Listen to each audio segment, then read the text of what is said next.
allows the lab to continue with hypothesis testing with approval from QA, and that's when the additional samples can occur. Additional samples can include retention samples, other batches, spiked samples for sort of recovery studies and things like that. And if there's a hypothesis involving sampling itself, things like that can be considered at this stage. On the left hand side is the production side of the investigation. The deviation quality event is raised, and the manufacturing conducted parallel investigation with QC, which might include investigating the sampling methods and things like that. Hopefully through that stage you do come up with an assignable cause, and a batch decision can be made. In so far as the lab's concerned, get into a loop with no assignable cause potentially when they conduct the investigation with the manufacturing one. So as mentioned on the previous slide, phase 2 involves the production investigation, and what's kind of changed is that the resampling and testing is not supposed to be allowed until production have finished their investigation, and even then it still has to be to a hypothesis testing protocol.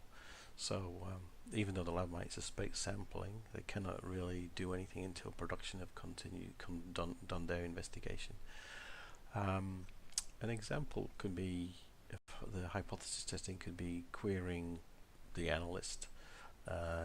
It may be that usually a senior analyst does the testing on the product, and they were on annual leave, and a less experienced analyst was testing it, although you can't really say that because everyone should be trained. So the choice is, for example, 2 equally experienced analysts or 1 highly experienced analyst. The problem with this is, if you do find an analyst error, you're going to have to look at everything they've tested that's similar to that, looking back at other batches, which is quite a big problem to solve. So here's a bit more about what's involved in a hypothesis test.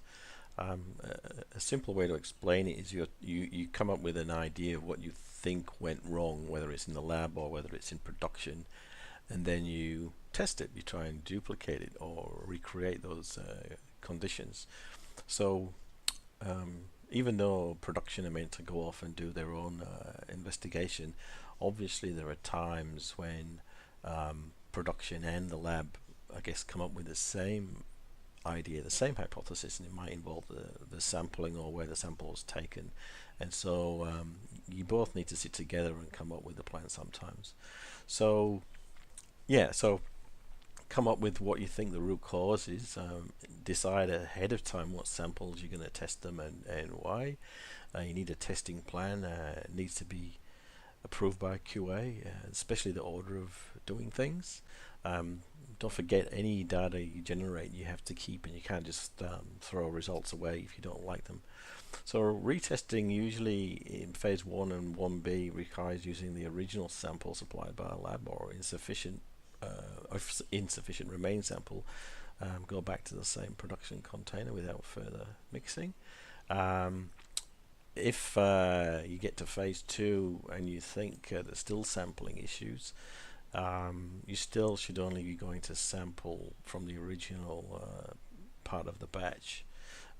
Production may come up with some other ideas or investigation issues. There may have been a mistake in that case as well. So the resampling plan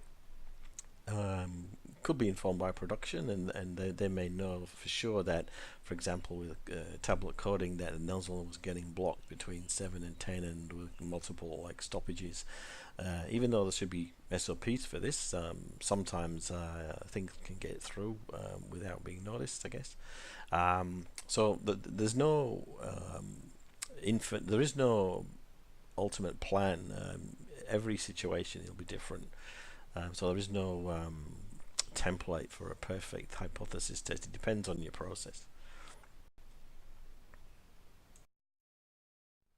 So here are some more examples of the ideas or hypotheses that might come up, checking equipment, checking sample preparation, checking the sampling. The main point is you need to find a probable cause and prove it.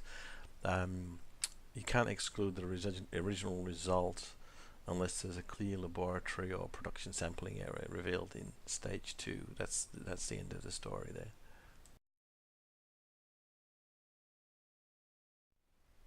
So here's some additional information on the sample.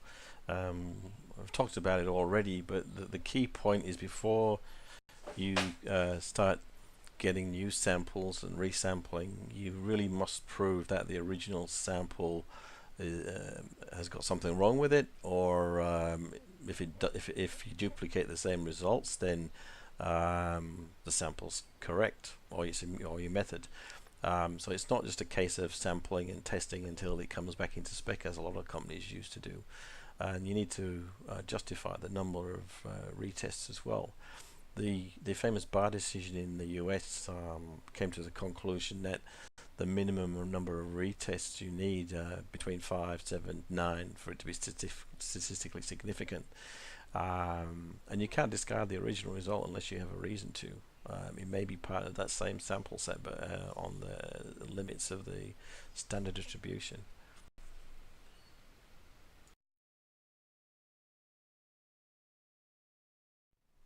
So here's an overview of the final process. So we've talked about phase 2, the hypothesis protocol. Taking the left-hand side, for example, the lab confirms the out of spec. Basically, the investigation stops there, and QA have to decide what they're going to do with the batch. In the center route, there's no assignable cause. They've done retesting, resamples, averaging, considered outliers for biological assays only. Report the investigation. Again, batch decision. This is a more tricky one where there's no assignable cause. There's no real short answer to that one, and QA and production and R&D need to discuss what is possibly going on there. The right hand side, another good scenario is there is an assignable cause. The results and report are written. They're all reported, and QA decides on the fate of the batch, whether it was in spec, out of spec, or how you're going to treat the results. Would obviously result in raising a kappa as well. A lot of the problems with out of spec investigations, and the ones that auditors regularly pick up on, is inappropriate averaging of results. So assuming you've gone through phase 1A, B, 2, and you now have a set of numbers, what do you do with the results? Averaging is normal with HPLC results and microbiological assays, and for example well-based LAL testing, and it's valid so long as unless there's clear variation between the replicates of the same sample, because this means there's actually some homogeneity kinds of issues. You can't use averaging where it's to detect homogeneity, like uniformity of content and in-process blend testing, because that's the whole point of the assay. So the final result of this is regulatory authorities and auditors really do not like you to averaging out of spec results with in spec results and dragging the average in. That is clearly basically testing into specification, or using inappropriate statistics to bring something into specification. Statistics is often used. You can use a student's t-test to show the variability of the averaging, and outlier testing, but mainly for micro and biological assays. We'll talk about outlier testing later, and I'll explain why it's less appropriate to use them in chemical testing in the lab in pharmaceuticals. There are some expectations around how long all this should take. So usually the 1A stage initial lab investigation is less than 1 to 2 days. The more in-depth lab investigation may take 2 to 7 days, but it's rare that a factory production QA will not want to know about what's going on here by that time. The second stage 1B and 2 could be anything like 2 to 3 weeks, but there is an expectation by the FDA, for example, that the whole thing should be figured out within 3 working weeks. So when we get to phase 3, depending if the results in spec, out of spec, might not actually make any difference. You still might have to have this investigation package. R&D subject matter experts should all get together to review what happened if it gets to phase 3. Depending on the outcome, production may need to be suspended if it hasn't been done so already. You don't need to have an OS to suspend production if you think there's something going wrong. Once the batch has been rejected, there's no boundary as to how much testing and experiments you can carry out to see what happened. You cannot resurrect the batch as a result of this particular testing. The impact of the OS should be extended to a thorough investigation of other lots that have gone before it, that are in process, that are in the market, may have been sent to contract packers, contract manufacturers, and so on.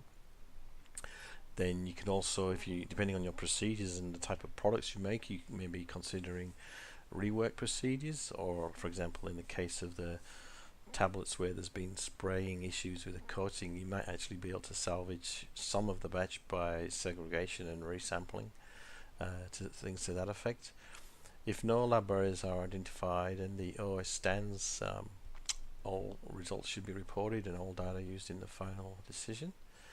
If investigation finds that there is an inherent sampling error and a new method is needed, then a new method can be approved via change control, and again a look back at process validation, risk assessments, etc.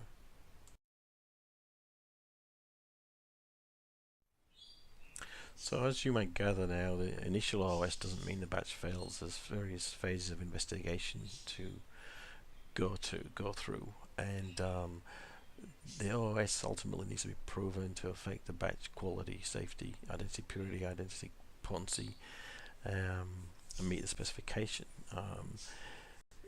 Still, it still doesn't mean it needs to be rejected. I mean, this procedure applies to APIs as well, for example, and there's quite a lot of opportunities for reprocessing in APIs.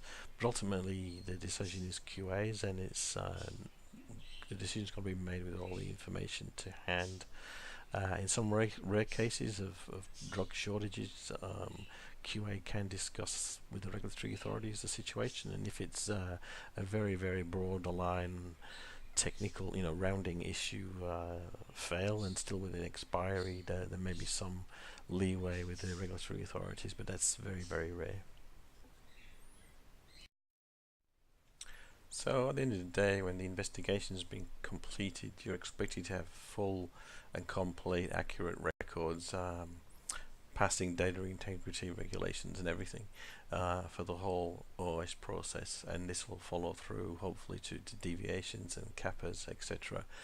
Make sure the whole quality system loop is closed, and you have your investigations, your root cause analysis, risk analysis, and the final disposition. That way, when you present the case to an auditor, it is not disparate bits of paper in the lab, and micro and QA and production is all actually already compiled in a full and documented report, and it has a scientific rationale.